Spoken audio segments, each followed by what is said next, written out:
शिक्षा पर और उच्च शिक्षा पर चर्चा हो रही है। वाकई प्रदेश की हालत शिक्षा के मामले में बहुत खराब है। मैं ये बात इसलिए कह रहा हूं क्योंकि मैं पश्चिम राजस्थान के उस इलाके से आता हूं जहां पर आज भी सबसे बड़ी जो समस्या कही जाती है वो शिक्षा की कही जाती है। अध्यापक नहीं है।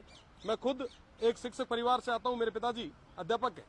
मैं खुद गवर्नमेंट स्कूल में पढ़ा हूं और जब आज उनकी हालत देखते हैं तो वाकई तरस आता है। आज के समय में लगभग 61% पद जो है वो रिक्त है, जिसमें मुख्य रूप से गैर शैक्षणिक है। आज के समय में वो जो विद्यार्थी है वही कर्मचारी का काम कर रहा है, वही लाइब्रेरियन है, वही प्रयोगशाला में काम कर रहा है, सफाई कर्मी भी वही है। साहब, ऐसे दौर में आप एजुकेशन दे कैसे पाएंगे? और सबसे बड़ी समस्या हमारे आने वाली पीढ़ी को है। एक तरफ हम राइजिंग राजस्थान की बात कर रहे हैं, कह रहे हैं कि साहब हम राइज करेंगे। जब आपके पास स्किल्ड युवा ही नहीं होंगे, पढ़े लिखे लोग ही नहीं होंगे, तो आप कैसे राइज करेंगे? ये बहुत बड़ी समस्या है, क्योंकि ये समस्या जो है ये हमारी नींव है। आज के समय में हम कहते हैं कि साहब भारत सबसे युवा है, युवा देश है। हमारे ये जो बच्चे हैं आने वाले समय में इस देश का, प्रदेश का नाम रोशन करेंगे, और दूसरी तरफ हम उनको पूरी शिक्षा नहीं दे पा रहे। ये वाकई एक गंभीर विषय है। साथ ही साथ जैसलमेर और बाड़मेर की मैं बात करूं तो जैसलमेर में 52% और बाड़मेर में 48% शिक्षकों के पद खाली है।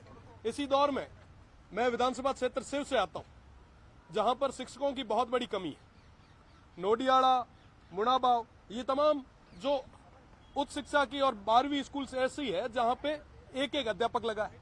आप विचार करें कि एक अध्यापक के भरोसे किस तरीके से स्कूल चलेगी और वहां पे पढ़ने वाले बच्चों का भविष्य कैसा होगा। साथ ही साथ पिछले राज में जो स्कूलें कर्मोन्नत हुई उनके अंदर आज भी नए पद सर्जित नहीं किए गए। मैं बात करना चाहूंगा, मैं एक वार्षिक उत्सव कार्यक्रम में गया था। रत्ते कुमार की ढाणी करके हमारा एक विलेज है, एक गांव है। वहां पे एक बच्चे ने कहा कि साहब हमारे यहाँ शिक्षक नहीं है, हमारे यहाँ नए पद सर्जित नहीं हुए। आप विडंबना देखिए कि 12वीं तक स्कूल है, वहां पे 6 अध्यापक है। आप कैसे सही गुणवत्ता वाली शिक्षा दे पाएंगे? साथ ही साथ कई सारे जो अध्यापक हैं हमारे, उनकी डीपीसी नहीं हुई है। वो लंबे समय से इस मांग को कर रहे हैं कि साहब हमारी डीपीसी करवाएं, उन्हें प्रमोट करें, पर आज भी वो हो नहीं पाया है। साथ ही साथ मैं अगर हायर एजुकेशन की बात करूं, हायर एजुकेशन की मैं बात इसलिए विशेषकर करूंगा क्योंकि मैं छात्र संघ अध्यक्ष रहा हूं। वहां के युवाओं की, वहां के विद्यार्थियों की पीड़ा को नजदीक से देखा है। आज पूरे राजस्थान में एक भी ऐसी कॉलेज नहीं है, एक भी ऐसी यूनिवर्सिटी नहीं है जहां पे प्रॉपर तरीके से क्लासेज लग रही, ना कहीं पूरे तरीके से फैकल्टी है। और जो रिटायर्ड हो गए लोग उनको पेंशन भी नहीं मिल रही। मैं पेंशन की बात इसलिए कर रहा हूं क्योंकि पिछले राज में मैं लगभग 25 दिन जेल में रहा था उन पेंशनर की मांग को लेकर, और आज भी वो पेंशनर उसी तरीके से धरने दे रहे हैं। साहब, जो आदमी पूरा जीवन दे देता है किसी के लिए, जब वो पीछे मुड़ के अपनी पेंशन के लिए जाता है ताकि उसका परिवार आराम से निकल पाए, जीवन यापन आराम से हो पाए, साहब उसको बदले में क्या मिलता है? धक्के मिलते हैं, पुलिस की लाठियां मिलती हैं।